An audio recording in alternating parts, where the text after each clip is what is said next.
श्रीपाद श्री वल्लभ चरित्रामृत अध्याय 6 श्रीपाद राजम शरणम प्रपद्ये। नरसावधानींचे वृत्त। दुसऱ्या दिवशी सकाळी जप ध्यानादी पूर्ण झाल्यावर तिरुमलदास म्हणाले, बाबा, श्रीपाद श्री वल्लभ या चराचर सृष्टीचे मूल आहेत। ते वटवृक्षासारखे आहेत। त्यांचे अंशावतार सगळेच विविधता असलेल्या पारंब्याप्रमाणे आहेत। झाडातून निघालेले मूळ तेच मूळ परत भूमीमध्ये जाऊन स्वतंत्र तत्व असल्यासारखे दिसते, परंतु त्यांना आधार वटवृक्षच असतो। देवदानवापासून समस्त प्राणीमात्रांना त्यांचाच आधार आहे। त्यांच्याकडून समस्त शक्तींना आश्रय प्राप्त होतो। पुनरपी त्या शक्ती त्यांच्यातच विलीन होत असतात। पर्वत शिखरावर पोहोचलेल्या व्यक्ती सगळ्या वाटा एकसारख्याच वाटतात। त्याचप्रमाणे सगळ्या प्रकारच्या संप्रदायाचे लोक दत्ततत्वामध्ये समन्वय पावतात। प्रत्येक प्राणीमात्रास कांतीचे एक वलय असते। मी पिठिकापुरात राहत असताना तेथे एक योगी आला। तो विग्रहाच्या कांती वलयाबद्दल माहिती सांगत असे। त्याला व्यक्तीची कांती कोणत्या रंगाची असून किती दूरवर व्यापून आहे ते सांगता येत असे। त्याने श्री कुकुटेश्वरालयात येऊन स्वयंभू दत्ताची सूक्ष्म कांती किती दूर व्यापून आहे आणि कोणत्या रंगाची आहे याची परीक्षा करण्याचे ठरवले। त्या योगास स्वयंभू दत्ताच्या ठिकाणी श्रीवल्लभांचे दर्शन झाले। त्यांच्या मस्तकाच्या भोवताली विद्युतलतेच्या तुलनेची धवल कांती अप्रतिमपणे व्यापून होती। त्या धवल कांतीच्या भोवती खालच्या भागात व्यापून असलेल्या निळ्या रंगाच्या कांतीचे त्यास दर्शन झाले। ती मूर्ती त्या योगास बघून म्हणाली, बाबा, दुसऱ्यांचे सूक्ष्म शरीर किती दूर व्यापलेले आहे याची माहिती काढण्याच्या प्रयत्नात अमूल्य जीवन काळ व्यर्थ घालू नकोस। प्रथम तुझ्या हिताचा विचार कर। थोड्याच दिवसात तुझा मृत्यू होणार आहे। सद्गती संपादन करण्याचा विचार कर। सर्व सत्यांचा, सर्व तत्वमूलाचा मूल असलेला दत्त मीच आहे। ह्या कलियुगात पादगया क्षेत्रात महासिद्ध पुरुषांच्या, महायोग्यांच्या, महाभक्तांच्या प्रेमभरीत आव्हानानेच मी येथे अवतार घेतला आहे। स्वामींच्या या उपदेशाने त्याच्यातील पूर्ववासनांचा नाश झाला। सूक्ष्म शरीराच्या कांतीची माहिती मिळवण्याची त्याची शक्ती श्री वल्लभातच विलीन झाली। तो श्री वल्लभांचे त्यांच्या स्वगृहात दर्शन घेऊन धन्य झाला। स्वच्छ अशी धवल कांती असणारे श्री वल्लभ निर्मळ असून संपूर्ण योगावतार आहे। निळ्या रंगाची कांती असणारे श्री प्रभू अनंत प्रेमाने, करुणेने भरलेले आहेत आणि ह्या गुणांचे ते रंग निदर्शक आहे। त्या योगाची विश्रांती झाल्यावर श्रद्धापूर्ण चर्चा सुरू झाली। चतुर्वर्ण विभाग असलेल्या सूक्ष्म शरीराच्या कांतीचा भेददृष्ट्या निर्णय घ्यावा का, किंवा जन्मसिद्ध कुलगोत्राच्या दृष्टीने निर्णय घ्यावा? कोणत्या वर्णाचा जन्म असला तर वेदोक्त पद्धतीचे उपनयन करावे? कोणत्या वर्णाच्या लोकांचे शास्त्रोक्त म्हणजेच पुराणोक्त उपनयन करावे? उपनयात भ्रुकुटीमध्ये असणाऱ्या तिसऱ्या डोळ्याचा संबंध असतो का? नसेल तर काही विशेष आहे का? मेधावी लोक म्हणजे काय? अशी चर्चा बराच वेळ गरम गरम चालली होती, परंतु पंडिताचे मतैक्य होत नव्हते। सत्यऋषीशर या नावाचे मल्लादी बापन्नावधानी पिठिकापूर ब्राह्मण परिषदेचे अध्यक्ष होते। त्यांना बापन्ना आर्य असे सुद्धा लोक श्रद्धेने म्हणत असत। ते मुख्यत्वे सूर्याची, अग्नीची उपासना करीत। पिठिकापुरात झालेल्या एका यज्ञाचे अधिपत्य करण्याची त्यांना विनंती केली होती।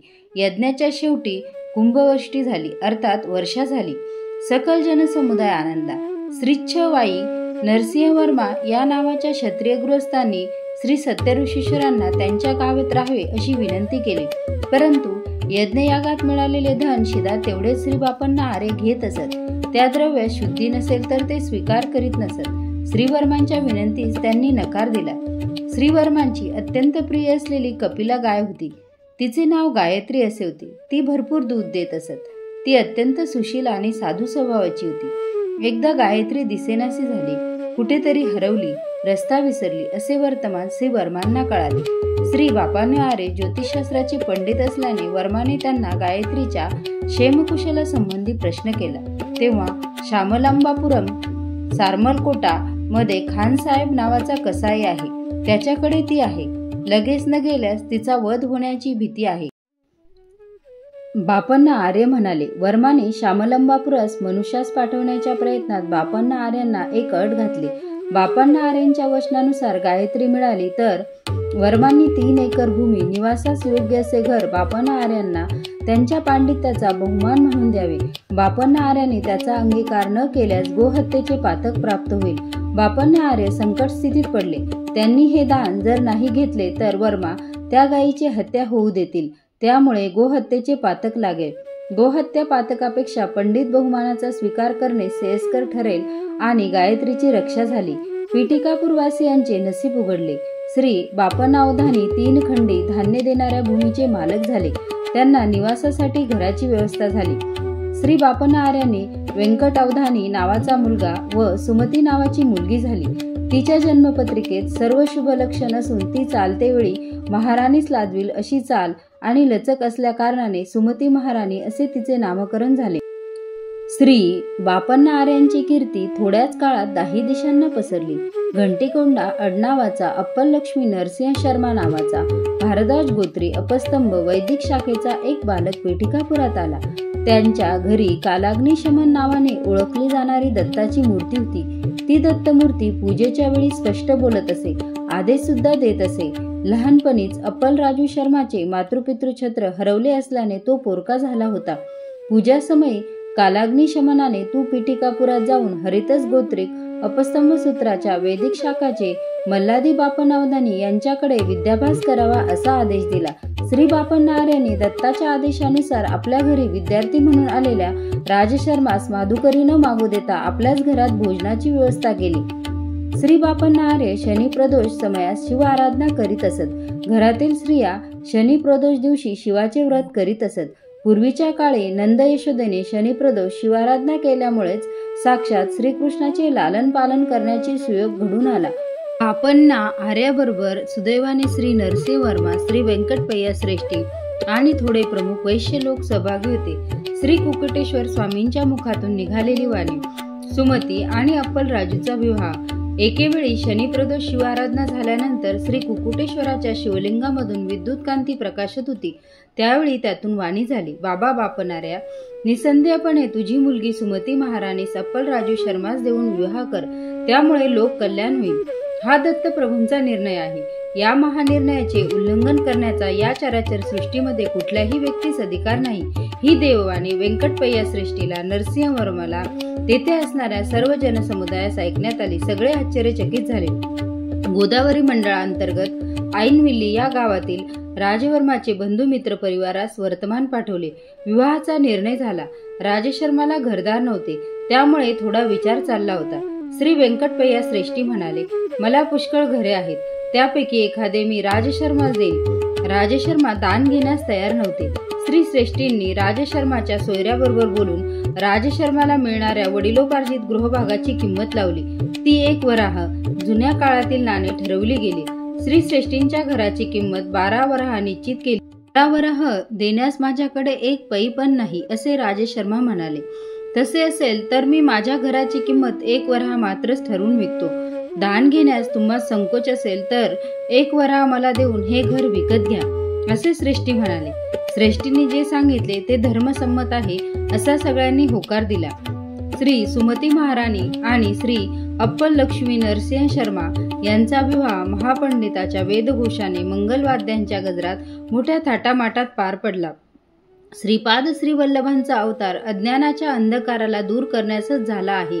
त्या कारणाने श्री प्रभूंनी कालदेवतेला, कर्मदेवतेला शाप दिला.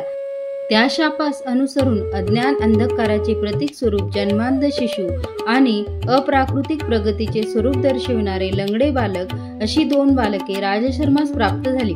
आपली दोन्ही मुले अशा रीतीने अपंग असल्याने सुमती आणि राजशर्मा अत्यंत दुःखी होते. ऐनमिल्ली गावात एक प्रसिद्ध विघ्नेश्वराचे देऊळ आहे. श्रीराज शर्मा यांच्या दुःखाचा परिहार करण्यासाठी त्यांचे नातेवाईक तेथील महाप्रसाद पिटिकापुरात घेऊन आले.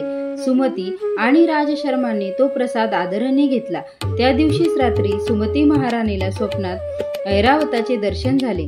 नंतर काही दिवस शंख, चक्र, गदा, पद्म, त्रिशूळ, विविध देवतेचे, ऋषींचे, सिद्ध पुरुषांचे, योग्यांचे अशी अनेक दर्शने तिला स्वप्नात होत होती. काही दिवसांनी जागृत अवस्थेत सुद्धा तिला दिव्य दर्शन होऊ लागले. डोळे झाकले की पडद्यावरील चित्रपटासारखे दिव्य कांतिमय तपसमाधीत मग्न असलेले योगी मुनी अद्भुत दर्शन देत. देवतांचे जन्म नक्षत्र आणि सुमतीच्या प्रसव समयाच्या नक्षत्रात असलेला संबंध. सुमती महाराणीने आपल्या पित्यास दिव्य अनुभवाबद्दल सविस्तर सांगितले. ते म्हणाले, ही सर्व लक्षणे महापुरुषाच्या जननाचे शुभसूचक आहेत. सुमती महाराणीचे मामा श्रीधर पंडित म्हणाले, बाई सुमती, रवी, सूर्य हे जन्म नक्षत्र विशाखाचा आणि श्री राम अवताराचा संबंध आहे. कृतिका हे चंद्राचे जन्म नक्षत्र आहे. याचा आणि श्री कृष्णावताराचा संबंध आहे. पूर्वाषाढा या नक्षत्रावर जन्मलेल्या अंगारकाचा श्री लक्ष्मी नरसिंह अवताराशी संबंध आहे. श्रवण नक्षत्रावर जन्मलेल्या बुधाचा बुद्धावताराशी संबंध आहे. पूर्वा फाल्गुनी नक्षत्रावर जन्मलेल्या गुरुचा विष्णू अंशाशी संबंध आहे. पुष्प नक्षत्रावर जन्मलेल्या शुक्राचा भार्गव रामाशी संबंध आहे. रेवती नक्षत्रावर जन्मलेल्या शनीचा कुर्मावताराबरोबर संबंध आहे. भरणी नक्षत्रावर जन्मलेल्या राहूचा वराह अवताराशी संबंध आहे. आश्लेषा नक्षत्रावर जन्मलेल्या केतूचा मत्स्यावताराशी संबंध आहे. तू मला प्रश्न केलेला समय देवी रहस्याशी संबंधित आहे. कोट्यावधी ग्रहांना, नक्षत्रांना, ब्रह्मांडाच्या स्थितीगतीला निर्देश देणारे दत्तप्रभू जन्मास येतील असे मला निश्चित वाटते. दत्तप्रभू हे नित्य वैभव विभूती. आपले दिव्य अनुभव आणि श्रीधर पंडित यांचे मत सुमती महाराणीने राजशर्मा सांगितले. तेव्हा राजशर्मा म्हणाले, मी पूजा करते समयी कालाग्निशमन दत्तांना विचारतो. कालाग्निशमन दत्तात्रयाची पूजा होत असताना कोणत्याही माणसाने ती पाहू नये असा नियम आहे. पूजेनंतर दत्तप्रभू मानवाच्या रूपात समोर बसून बोलतात. नंतर परत त्या मूर्तीमध्ये विलीन होतात. हा रोजचा आमचा नियम आहे. सामान्य विषय किंवा स्वार्थभरित समस्या आम्ही दत्ताला निवेदन करीत नाही.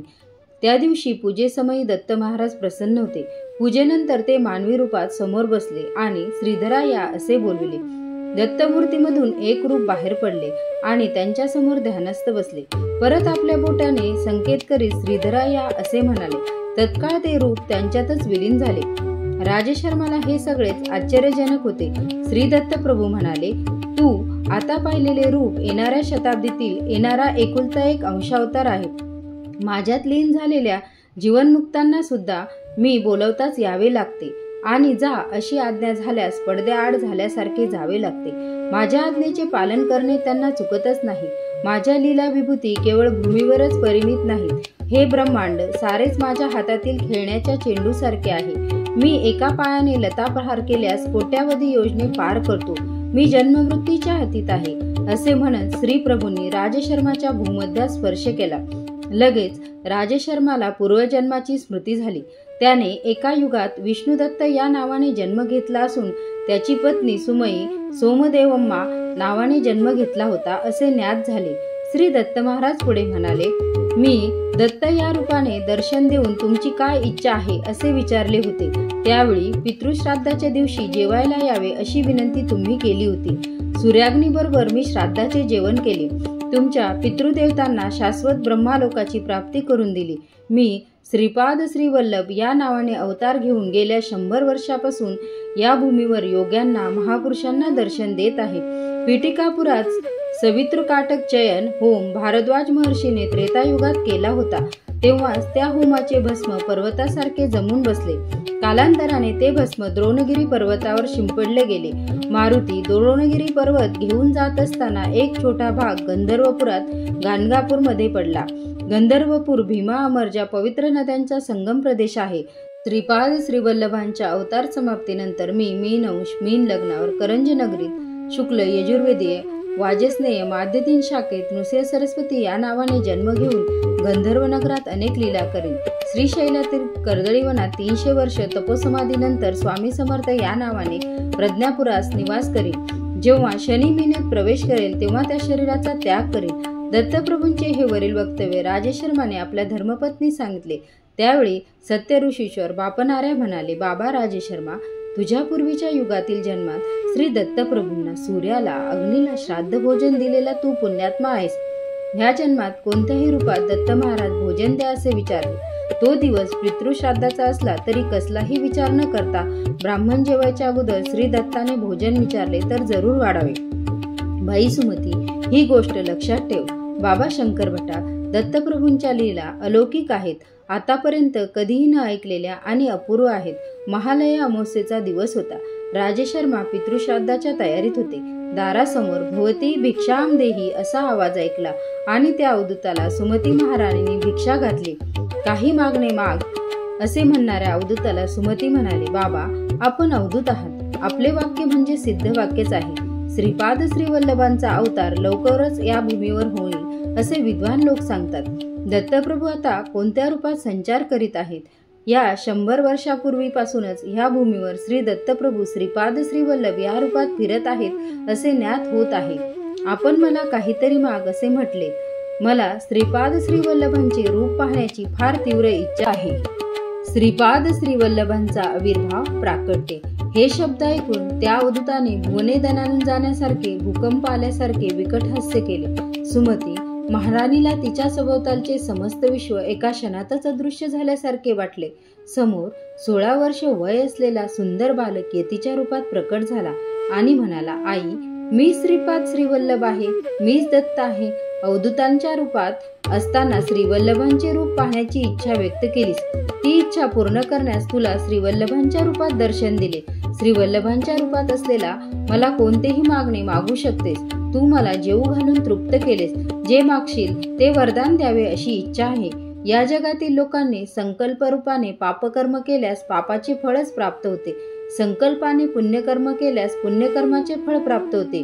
निष्काम कर्माचे आचरण केल्यास त्याला अकर्म म्हणतात. ते सुकर्मही नसते अथवा दुष्कर्मही नसते. अकर्मास पुण्य किंवा पाप असे कोणतेच फळ नाही, म्हणून दुसरेच फळ द्यावे लागते. ते भगवंताधीन असते. अर्जुनाने अकर्म केल्यामुळे श्रीकृष्णाने त्याला कौरवांना मारावयास सांगितले. जसे मारल्यास पाप लागणार नाही असे श्रीकृष्णाने अर्जुनास सांगितले होते. कौरवांचा संहार हा भगवंत निर्णयच होता. तुम्ही दंपतीने पण विशेष असे अकर्म केले आहे, म्हणून लोकहितार्थाने काहीतरी प्रतिफळ दिले पाहिजे. निसंदेहाने तुझी इच्छा मला सांग, न चुकता ती पूर्वी. श्री दत्तांच्या दर्शनानंतर सुमती महाराणीला स्फुरलेला संकल्प. ती दिव्य मंगलमूर्ती पाहून सुमती महाराणीने पादाभिवंदन केले. श्रीवल्लभांनी सुमती महाराणीला उचलून उभे केले व म्हणाले, आई, मुलाच्या पाया पडणे हे अयोग्य आहे. याने मुलाचे आयुष्य क्षीण होते. तेव्हा सुमती म्हणाली, श्रीवल्लभ प्रभू, आई म्हणून बोलवलेत. आपले हे सिद्ध वाक्य आहे, तेच बोल खरे करावे. तू माझा मुलगा म्हणून जन्मास यावे. यावर श्री दत्तप्रभूंनी तथास्तु असा आशीर्वाद दिला व म्हणाले, मी श्रीपाद श्रीवल्लभ या रूपाने तुझ्या गर्भात येईल. आईने लेकराच्या पायावर पडणे हे लेकराचे आयुष्य क्षीण होणेच होय. म्हणून मी धर्मकर्माच्या सूत्राच्या उलट जात नाही. मी पुत्ररूपाने 16 वर्षापर्यंत जीवन व्यतीत करेन. त्यावर सुमती म्हणाली, केवढा हा अविचार, 16 वर्षापर्यंतच आयुष्य, असे बोलून विलाप करू लागले. त्यावर श्रीचरणांनी सांगितले, आई, 16 वर्षापर्यंत तुम्ही सांगाल तसे ऐकून राहील. प्राप्ते तू 16 वर्षे पुत्रम मित्रवदाचरेत असे शास्त्र वचन आहे. 16 वर्ष वय असलेल्या मुलाबरोबर मित्रासारखेच वागले पाहिजे. आपल्या इच्छांचे दडपण त्याच्यावर आणू नये. मला लग्न करण्यासाठी बंधन घालू नये. मला यती होऊन स्वेच्छेने विहार करण्याची परवानगी द्यावी. माझ्या या संकल्पाच्या विरुद्ध तुम्ही बंधन घातले तर मी घरात राहणार नाही, असे सांगून त्वरित दत्तप्रभू अदृश्य झाले. सुमती महाराणी अवाक झाली. तिला काहीच कळेनासे झाले. घडलेला सारा वृत्तांत तिने आपल्या पतीला विवरण करून सांगितला. तेवढ्यातच अप्पलराजू म्हणाले, सुमती, विचार करू नकोस. श्री दत्त महाराज या प्रकारे आपल्या घरी भिक्षेस येतील असा विषय तुझ्या वडिलांनी सूचना म्हणून अगोदरच सांगून ठेवला होता. श्री दत्त हे करुणेचा महासागर आहेत. श्रीवल्लभांचा जन्म होऊ दे, नंतर आपण विचार करू. अप्पलराजूच्या घरी अवधूत आले ही वार्ता सगळ्या गावात पसरली. पितृदेवांची अत्यंत प्रमुख असलेली महालय अमावस्येच्या दिवशी ब्राह्मण जेवायच्या आधी अवधूतास भिक्षा दिली. या विषयाची चर्चा झाली. श्री बापन्नावधानी म्हणाले, श्रीपाद श्रीवल्लभांचा जन्म होणार हे सगळेच म्हणतात. अवधूतांना साष्टांग नमस्कार करणे विहितच आहे. त्यामध्ये सुमतीचा काहीही दोष नाही. पुत्ररूपाने जन्मल्यावर त्याला साष्टांग नमस्कार केल्यास बालकाचे आयुष्य क्षीण होते. परंतु अवधूत वेशात असताना साष्टांग नमस्कार करणे चूक नाही. या प्रसंगाने पेटिकापुरातील सर्व ब्राह्मणांची ईर्ष्या वाढली, विशेषत्वाने नरसावधानी या नावाच्या पंडिताची. अमावस्येच्या दिवशी सगळेच पितृकार्यामध्ये निमग्न झालेले होते. भोक्त्यांचा दुष्काळच होता. ही फार मोठी समस्याच पडली. श्री बापनार्यांनी अप्पलराजूच्या घरी मात्र निर्विघ्नपणे कार्य पार पडेल असे सांगितले. श्री राजशर्मा कालाग्निशमनाचे दत्तांचे ध्यान करीत होते. तितक्यातच भोक्ते म्हणून 3 अतिथी आले आणि पितृकार्य निर्विघ्नपणे पार पडले. बाबा शंकरभटा, त्या दिवशी वैश्यांनी वेदोक्त उपनयन करण्याचा अधिकार आहे का नाही असा विषय चर्चेचा मुख्यांश होता. ब्राह्मणांची परिषद जमली. बंगाल देशातील नवद्वीपाहून आशुतोष या नावाचे पंडित पादगया क्षेत्रास आले होते. त्यांच्याकडे अत्यंत प्राचीन नाडी ग्रंथ होते. त्यांना देखील पंडित परिषदेचे आमंत्रण होते. बापनाचार्यांनी सांगितले, नियमनिष्ठेमध्ये ब्राह्मण, क्षत्रिय, वैश्य समानच असतात. श्रीपादांच्या जन्मसमयी दुगोचर झालेले अद्भुत दृश्य. इतक्यात मी म्हणालो, महाराज, श्रीपाद प्रभूंच्या लीला विस्तारपूर्वक सांगून मला धन्य करावे. अरे शंकर भटा, नरसावधानी बापना आर्यावर क्रोधित झाले व एनकेन प्रकारेने त्यांचा अपमान करण्याचे त्यांनी ठरविले. त्यांची नरसावधानींची बगलामुखी साधना विफल होण्याचे एकमेव कारण बापना आर्यच आहेत असे त्यांच्या मनाने ठामपणे घेतले होते.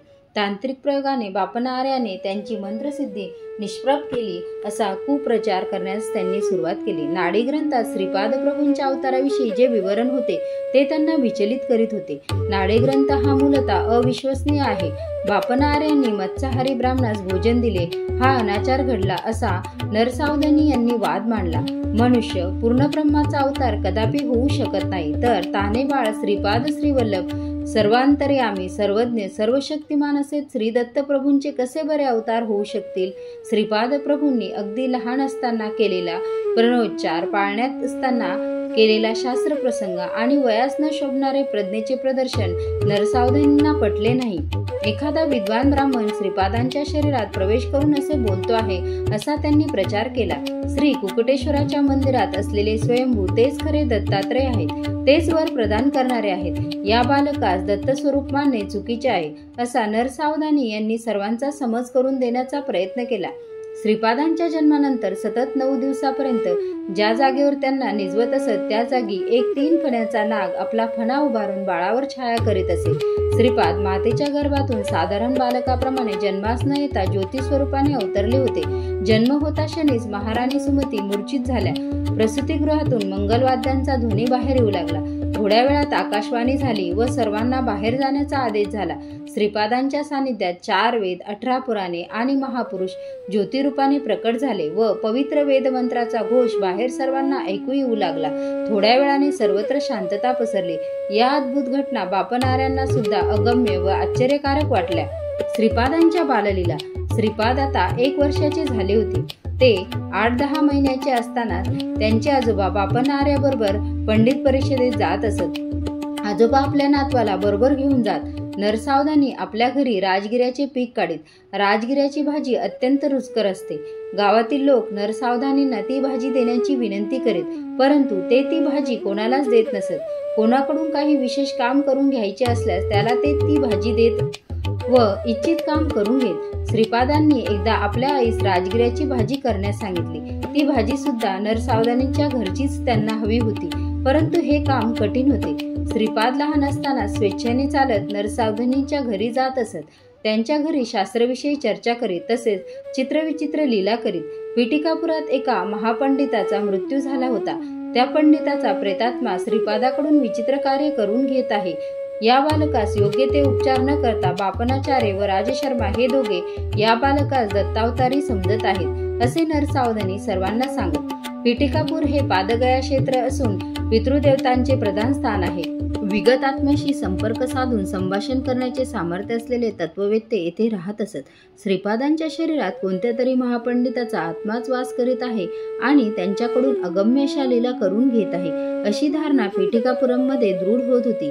मी मल्लाद्रीपुरमहून पिटिकापूर येथे आलो तेव्हा श्री बापना आर्य आणि राजशर्मा यांच्या घरचा रजक होतो. नरसावधानींच्या घरचा जो रजक होता तो वृद्धावस्थेने मरण पावला होता. त्या रजकाचा मुलगा वायस्पूर अग्रहार सध्याचे काकीनाडा येथे निघून गेला होता. त्यामुळे त्यांच्या घरचे रजकाचे काम मला मिळाले होते. मी लहानपणापासून बापना आर्यांच्या सहवासात असल्याने माझ्यातील सत्प्रवृत्ती जागृत झाली होती व अध्यात्माची ज्योत प्रज्वलित झाली होती. ज्या दिवशी मी नरसावधानींना पाहत असे त्या दिवशी मला पोटाचा विकार होऊन अन्नग्रहण न करण्याइतकी माझी दीन अवस्था होई. नरसावधानींचे कपडे मी स्वतः न धुता माझा मुलगा रविदास ते धुत असे. सात्विक प्रवृत्तीच्या लोकांचेच कपडे मी स्वतः धुत असे. तिरुमलदासांवर श्रीपादांचा दिव्य अनुग्रह. नरसावधानींचे कपडे मी स्वतः न धुता ते माझा मोठा मुलगा रविदास धुतो ही वार्ता त्यांच्या कानी गेली. त्यांचे कपडे मी स्वतः धुवावे अशी त्यांनी आज्ञा केली. ती आज्ञा मानून मी नरसावधानींचे कपडे स्वतः धुवू लागलो. मी कपडे धुत असताना श्रीपादांचे नामस्मरण करीत असे. मी धुतलेले कपडे घेऊन रविदास नरसावधानींकडे गेला. मी धुतलेले कपडे जेव्हा सगळ्यांनी घातले तेव्हा कोणाला काही झाले नाही, परंतु नरसावधानींनी ज्यावेळी ते कपडे घातले तेव्हा त्यांना त्यांच्या शरीरावर विंचू, गोम सरपटत असल्यासारखे वाटले. त्या कपड्यामध्ये त्यांचे शरीर अग्नीवर ठेवल्याप्रमाणे पोळू लागले. नरसावधानींनी मला बोलवले व ते रागाने म्हणे, कोणत्या तरी क्षुद्र विद्येचा मंत्राचा प्रयोग मी कपड्यावर केला आहे.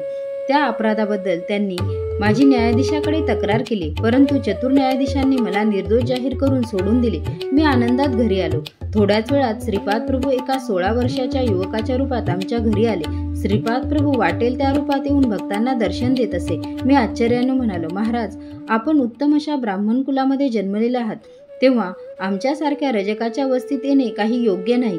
तेव्हा प्रभू म्हणाले, नरसावधानीसारखे पापांचे गाठोडे डोक्यावर वाहणारे ब्राह्मण खरे तर रजकापेक्षा कमी दर्जाचे असतात, परंतु तुझ्यासारखे ब्राह्मणांची ओढ असलेले रजक त्याच्यापेक्षा श्रेष्ठच असतात. श्रीपादांचे ते शब्द ऐकून मी त्यांच्या चरणावर नतमस्तक झालो आणि ढसाढसा रडलो.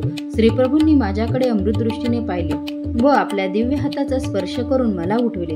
नंतर त्यांनी आपला उजवा हात माझ्या शिरावर ठेवला आणि त्याच क्षणी मला पूर्वीचे जन्म आठवले. माझ्यातील योगशक्तींना चालना मिळाली. कुंडलिनी शक्ती सुद्धा जागृत झाल्याचा अनुभव येऊ लागला. श्रीपाद प्रभू हळूहळू पावले टाकीत अंतर्धान पावले. श्रीपाद प्रभूंनी आपल्या आईजवळ राजगिऱ्याची भाजी करून देण्याचा हट्ट केला. त्यांना नरसावधानींच्या घरातील भाजी हवी होती, परंतु ती गोष्ट अशक्य वाटत होती. त्यावेळी बापनारे म्हणाले, श्रीपादा, उद्या सकाळी मी तुला नरसावधानींच्या घरी घेऊन जातो. तू स्वतः त्यांना राजगिऱ्याची भाजी देण्याची विनंती कर, परंतु जर त्यांनी ती भाजी देण्यास नकार दिला तर त्या भाजीसाठी पुन्हा कधी हट्ट करू नको. दुसऱ्या दिवशी बापनारे बालक श्रीपादाला घेऊन नरसावधानीकडे गेले. त्यांच्या घरी जाताच बापनारे श्रीपादांना म्हणाले, श्रीपादा, मोठ्यांना नमस्कार करून त्यांचे आशीर्वाद घ्यावेत. नरसावधानी बाहेर ओसरीवर बसले होते. त्यांची लांब शिखा पाठीवर रुळत होती. ती नरसावधानींना अत्यंत प्रिय होती. श्रीपादांनी नरसावधानीकडे बघितले व 2 हात जोडून त्यांना नमस्कार केला. श्रीपादांची तीक्ष्ण नजर नरसावधानींच्या पाठीवर विसावलेल्या शिखेवर पडली आणि काय आश्चर्य, ती आपोआप गळून खाली पडली. नरसावधानी अगदी गोंधळून गेली. यावेळी श्रीपाद म्हणाले, आजोबा, नरसावधानी आजोबांची अत्यंत प्रिय असलेली शिखा गळून पडली. आता त्यांच्याकडे राजगिऱ्याची भाजी मागणे योग्य होईल काय? चला आपण घरी जाऊ. श्रीपादांनी राजगिऱ्याची भाजी पुन्हा कधीही विचारली नाही. श्रीपादांच्या नमस्कारामुळे झालेले नुकसान नरसावधानींच्या लक्षात आले. ते ध्यानात बसले असता त्यांच्या शरीरातून त्यांच्यासारखेच दिसणारे एक तेजोवलय बाहेर पडले. नरसावधानींनी त्या तेजोवलयास विचारले, तू कोण? कोठे चाललास? त्या तेजपुंज नरसावधानीसारखे दिसणाऱ्या आकृतीने उत्तर दिले, मी तुझ्यात राहणारे पुण्य शरीर आहे. तू आतापर्यंत कितीतरी वेद पठन केलेले आहे, स्वयंभू दत्तात्रयाची आराधना केलीस, परंतु साक्षात श्री दत्तात्रयांचे अवतार श्रीपाद श्रीवल्लभांचा अपमान केलास.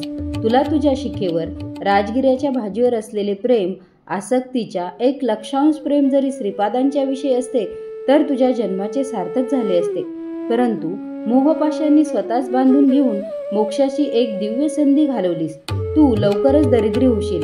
त्या दारिद्र्याचे हरण करण्यासाठी श्रीपाद प्रभूंनी तुला शाकदान मागितले होते. त्यांना जर तू ते दान दिले असतेस तर तुला आता येणारे दारिद्र्य न येता उत्तम ऐश्वर्य प्राप्त झाले असते. तू स्वतः आपल्या हातांनी ही संधी दवडलीस. श्रीपाद प्रभू करुणेचे सागर आहेत. हा अवतार संपल्यावर ते दुसरा नृसिंह सरस्वती नावाने अवतार ग्रहण करतील. त्यावेळी तू एक दरिद्री ब्राह्मणाच्या रूपात जन्म घेशील. त्या जन्मात सुद्धा तू घरी राजगिऱ्याची भाजी पिकवशील. त्यावेळी योग्य समय पाहून मी पुन्हा तुझ्या शरीरात प्रवेश करेल. त्यावेळी श्रीपाद प्रभू तुझ्या घरी भिक्षेसाठी येतील. तू प्रेमाने वाढलेली भिक्षा घेऊन तुला ते ऐश्वर्य प्रदान करतील. सध्या मात्र मी तुझे शरीर सोडून जात आहे. श्रीपाद प्रभूंनी केलेला नमस्कार तुला नव्हता, तर तुझ्यातील पुण्य स्वरूपात वास्तव्य करणाऱ्या मला होता. त्यांनी मला तुला सोडून देऊन त्यांच्या स्वरूपात लीन होण्याची आज्ञा केली होती. त्यानुसार मी श्रीपादांच्या स्वरूपात लीन होण्यास जात आहे. आता तुझ्या शरीरात केवळ पाप पुरुषच उरला आहे. असे बोलून तो पुण्यात्मा श्रीपादामध्ये विलीन झाला. कालांतराने नरसावधानींची प्रकृती क्षीण होत गेली. लोक त्यांच्या शब्दाचा निरादर करू लागले. त्यांच्या चेहऱ्यावर विलसणारे विद्वत्तेचे तेज लोप पावले. याच वेळी पिठिकापुरात विषूची कॉलराची साथ पसरली. यात अनेक ग्रामवासी या रोगास बळी पडले. दूषित पाण्यामुळे हा रोग बळावत असल्याचा निष्कर्ष गावातील वैद्यांनी काढला. भयभीत झालेल्या ग्रामवासियांनी या महामारीच्या रोगावर शास्त्रीय रीतीने निर्मूलन पद्धती काढावी अशी प्रार्थना श्री बापना आर्यांना केली. श्री बापना आर्यांनी आपल्या अंतर्दृष्टीने जाणले की महामारी जलदोषाने झालेली नसून वायुमंडळ कुलुषित झाल्याने झाली आहे. परंतु बापना आर्यांचे हे मत गावातील वैद्यांना पटले नाही. ग्रामस्थांनी ग्रामदेवतेस पशुबली देऊन तांत्रिकाकडून विविध प्रकारच्या पूजा महामारीच्या निर्मूलनासाठी केल्या. पशूंचा बळी दिल्याने त्यांच्यातील प्राणशक्ती बळजबरीने बाहेर काढली जाते व तिला मंत्रोच्चाराने वश करून घेतात. प्राणशक्तीस वृद्धिंगत करण्यासाठी योगाच्या प्रक्रिया किंवा सात्विक आराधनेचा अवलंब करणे अधिक योग्य आहे असे श्री बापना आर्यांचे मत होते. त्यांनी ग्रामवासियांना असे सुचवले, परंतु अंधश्रद्धेने त्यांनी पशुबळी देण्याचे थांबविले नाही. गावातील काही मंडळींनी पशुबळीचा विषय श्रीपाद प्रभूंपुढे काढला. त्यावर श्रीपाद म्हणाले, ग्रामदेवतेस विनंती केली आहे की तिने पशुबळीचा स्वीकार करू नये. श्रीपादांच्या आज्ञेनुसार ग्रामदेवता समुद्रस्नान करण्यास गेली आहे. आता दूध उतू घालून देवतेस नैवेद्य अर्पण केल्यास या रोगराईपासून तुमची सुटका होईल. कालिकेचे रूप धारण केलेली ग्रामदेवता शांत होईल. ही वार्ता गावातील सर्व लोकांना कळवण्यासाठी एका चर्मकारास बोलून चर्मवाद्यावर दवंडी पिटवण्यास सांगितले. दवंडी कोणी पिटायची असे विचारल्यावर श्रीपाद म्हणाले, विषूची रोगाने ग्रस्त व्यंकय्या याने दवंडी पिटावी असा माझा निरोप त्यास सांगा. ते सर्व ग्रामवासी व्यंकय्याजवळ गेले. तो मरणासक्त होता. त्याला हा निरोप देताच तो मूर्छित पडला. एका घटकेनंतर जेव्हा तो शुद्धीवर आला तेव्हा तो पूर्णपणे बरा झाला होता. ही बातमी हा म्हणता संपूर्ण पिठापुरममध्ये चर्चेचा विषय झाली. व्यंकय्याने गावात फिरून चोहीकडे दवंडी पिटली. बापना आर्यांनी आपल्या सेवकास पाण्याने भरलेले एक मोठे भांडे त्यांच्या समोर आणून ठेवण्यास सांगितले. वायुमंडळातील विषारी किटाणूंचा नाश करण्यासाठी योग्य त्या मंत्राचे संधान केले आणि तत्काळ हवेतील विषारी किटाणू पाण्यात टपटप येऊन पडले. अशा प्रकारे वायुमंडळ शुद्ध झाले आणि महामारी रोगाचे निर्मूलन झाले. श्रीपादांच्या जन्मतिथीस म्हणजेच वाढदिवसाच्या दिवशी राजशर्मा पत्नीसह श्रीपादांना घेऊन बाळाचे आजोबा श्री बापना आर्य यांच्याकडे आले. ज्या वेळी बापना आर्यांनी श्रीपादांच्या चरणावरील शुभचिन्हे पाहण्याचा प्रयत्न केला त्यावेळी त्यांना कोटी कोटी सूर्याच्या तेजस्वितेचा अनुभव येई व ती शुभचिन्हे त्या तीव्र प्रकाशात दिसत नसत. याचे त्यांना राहून राहून आश्चर्य वाटे. परंतु त्या दिवशी उषःकाली साडेच्या कोंड्यावर दिव्य असे पदचिन्ह दिसले. त्यांनी आपली कन्या सुमतीस विचारले, बाळ, या कोंड्यावरून कोण गेले? तुमचा लाडका नातूच येथून गेला. आणखी कोण बाबा? सुमतीने उत्तर दिले, ते पदचिन्ह 16 वर्षीय कुमाराच्या पदचिन्हासारखे होते. आजोबांनी श्रीपादांना आपल्या मांडीवर घेतले व त्याच्या चरण कमलाचे ते निरीक्षण करू लागले. त्यावेळी त्यांना दिव्य प्रकाश न दिसता मीच साक्षात दत्तात्रयाचा अवतार आहे असे सूचित करणाऱ्या सुस्पष्ट अशा चिन्हांचे दर्शन झाले.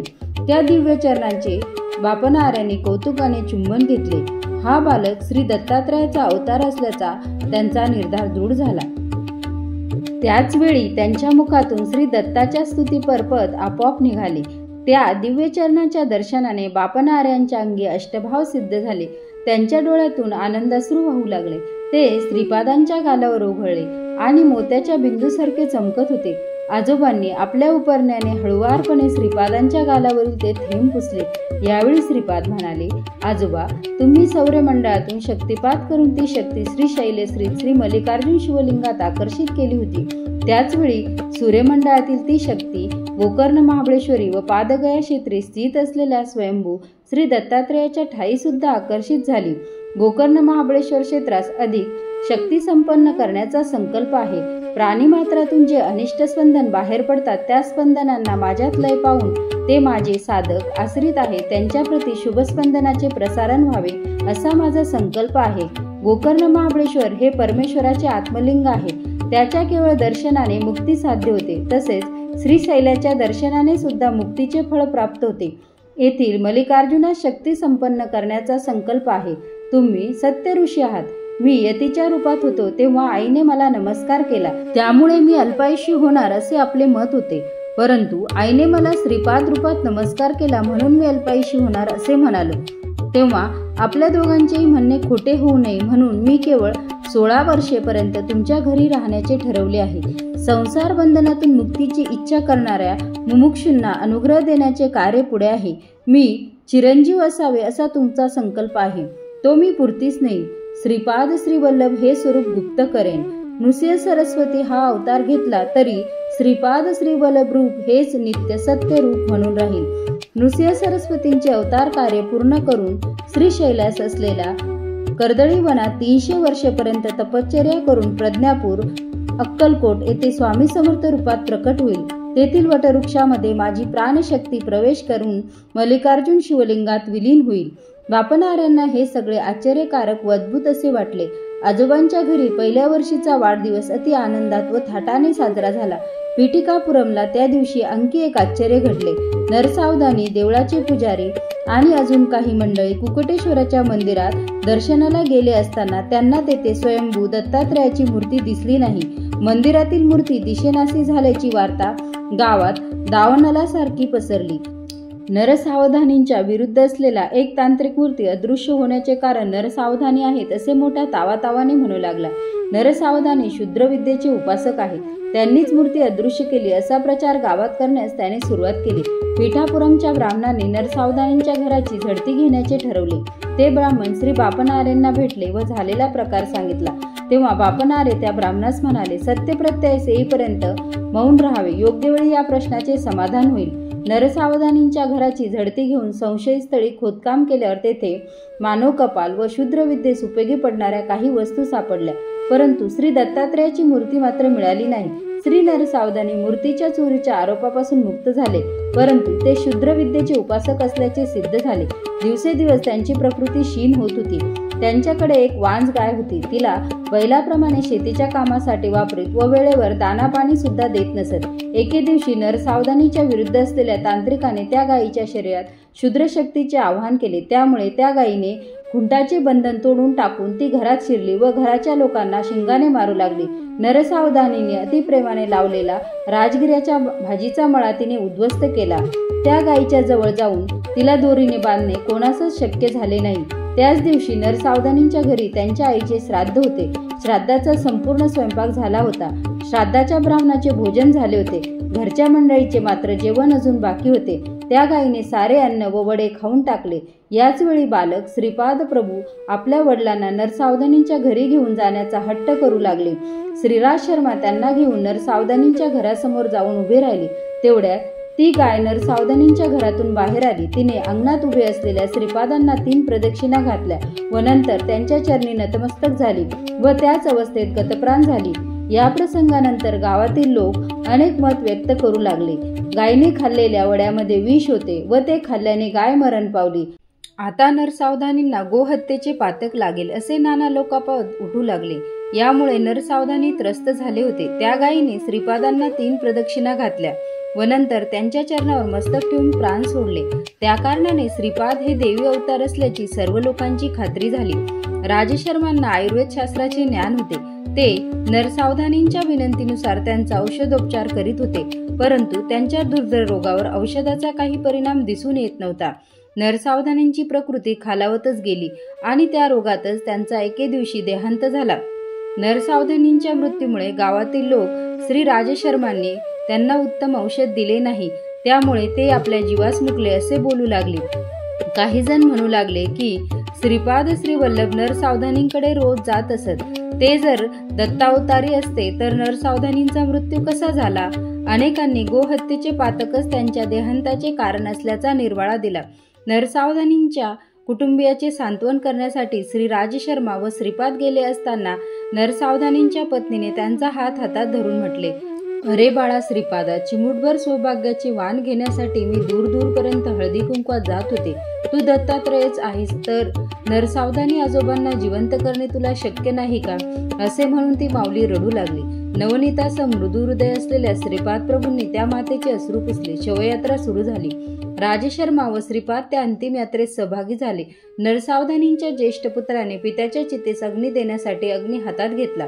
त्याचवेळी श्रीपादांच्या नयनातून 2 थेंब बाहेर पडले. याच वेळी मेघगर्जनेसारख्या आवाजात श्रीपाद म्हणाले, अहा, मृत झालेल्या पित्याच्या शरीरास अग्नी देणारे पुत्र तर पाहिले, परंतु जिवंत पित्यास अग्नी देणाऱ्या पुत्रास पाहिले नाही. हे वक्तव्य ऐकून स्मशानात जमलेले सारे लोक निस्तब्धतेने श्रीपादांकडे पाहू लागले. श्रीपादांनी चितेवर असलेल्या नरसावधानींच्या भूमध्यावर अंगुष्ठाने स्पर्श केला. त्या दिव्य स्पर्शाने नरसावधानींच्या अंगात चैतन्य स्फुरू लागले आणि आश्चर्य असे की काही क्षणातच ते चितेवरून खाली उतरले. त्यांनी श्रीपाद प्रभूंना साष्टांग नमस्कार केला. नंतर ते सर्व लोकांबरोबर घरी परतले. त्यांना सजीव घरी आलेले पाहून त्यांच्या पत्नीस अत्यंत आनंद झाला. श्रीपाद प्रभूंच्या अंगुष्ठ स्पर्शाने नरसावधानींना कर्मसूत्राचे सूक्ष्म ज्ञान झाले. त्यांच्या घरातील मृत झालेली वांज गाय ती गत जन्मातील नरसावधानींची माता होती. त्यांच्या घरी असलेला बैल हे त्यांचे पिताश्री होते. या गोष्टीचा बोध नरसावधानींना झाला. मरते समयी त्या गायीने श्रीपाद प्रभूंना आपले दूध त्यांनी प्यावे अशी विनंती केली होती. पुढच्या जन्मी जेव्हा वांज म्हैस म्हणून ती जन्माला येईल त्यावेळी श्रीपाद प्रभू नृसिंह सरस्वती अवतारातच तिचे दुग्धपान करतील हे श्रीपादांनी गायीस दिलेले वचन नरसावधानींना कळाले. ज्या तांत्रिकाने नरसावधानीवर प्रयोग केला होता त्याचा मृत्यू लवकरच होणार असून पुढच्या जन्मी तो ब्रह्मराक्षसाच्या योनीत जन्म घेणार असून त्याच्यावर यतिरूपात असलेल्या श्रीपादांचा अनुग्रह होईल असे सूक्ष्म लोकातील विषय नरसावधानींना श्रीपादांच्या कृपाप्रसादाने ज्ञात झाले. पुढील जन्माची माहिती सुद्धा कळली. पुढील जन्मात त्यांच्या घरी यतिरूपाने श्रीपाद प्रभू येऊन त्यांच्याकडून राजगिऱ्याच्या भाजीची भिक्षा स्वीकारून राजगिऱ्याचे पीक स्वहस्ते नष्ट करून त्याच्या मुळाशी असलेला सोन्याच्या नाण्यांनी भरलेला हंडा त्यांना देतील. ही भविष्यवार्ता नरसावधानींना श्रीपादांच्या अंगुली स्पर्शाने कळली होती. श्रीपादांचा चेहरा अतिशय सात्विक, सुंदर, देदीप्यमान असा होता. त्यांची तुलनाच होऊ शकत नाही. श्रीपाद प्रभूंनी नरसावधानी आणि त्यांच्या पत्नीस केलेला उपदेश, त्यांचा अनुग्रह केलेली विधाने मी तुला उद्या सांगेन. आता आपण त्यांचे स्मरण करीत भजनात रंगून जाऊया. ज्या ठिकाणी त्यांचे नामस्मरण, भजन, कीर्तन होते त्या ठिकाणी श्रीपाद प्रभू सूक्ष्म रूपाने संचरण करीत असतात हे अक्षर सत्य आहे. तिरुमलदासासारख्या भक्तांच्या संत संगतीने आनंदाने आम्ही पुलकित झालो. श्रीपाद श्रीवल्लभांचा जय जयकार असो. श्रीपाद श्रीवल्लभांचा जय जयकार असो. फलश्रुती, पितृशापापासून निवृत्ती.